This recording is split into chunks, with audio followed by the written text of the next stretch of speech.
আজকে আমরা এখানে উপস্থিত হয়েছি, আমাদের উদ্দেশ্য আমাদের যে অধিকার সেই অধিকার আদায় করা। প্রত্যেক ব্যক্তির অধিকার আছে তার ধর্ম পালন করার, প্রত্যেক ব্যক্তির অধিকার আছে তার মত প্রকাশ করার।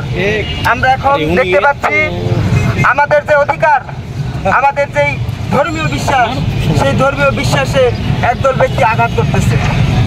আল্লাহ পাক তার কালামুল্লাহ বলেছেন লা ইকরাহা ফিদ-দীন, অর্থাৎ দ্বীনের মধ্যে কোনো বাধা দান করার অধিকার কারো নাই।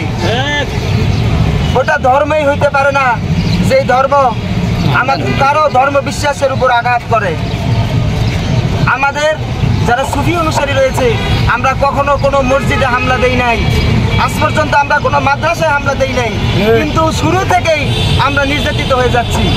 আজকে আমাদের সকলের সজাগ হওয়ার সময় এসেছে, সবাই যার যার স্থান থেকে অবশ্যই প্রতিবাদ করব, মোহাম্মদ ইসলাম রক্ষা করবো। এই বলে আমার সংক্ষিপ্ত বক্তব্য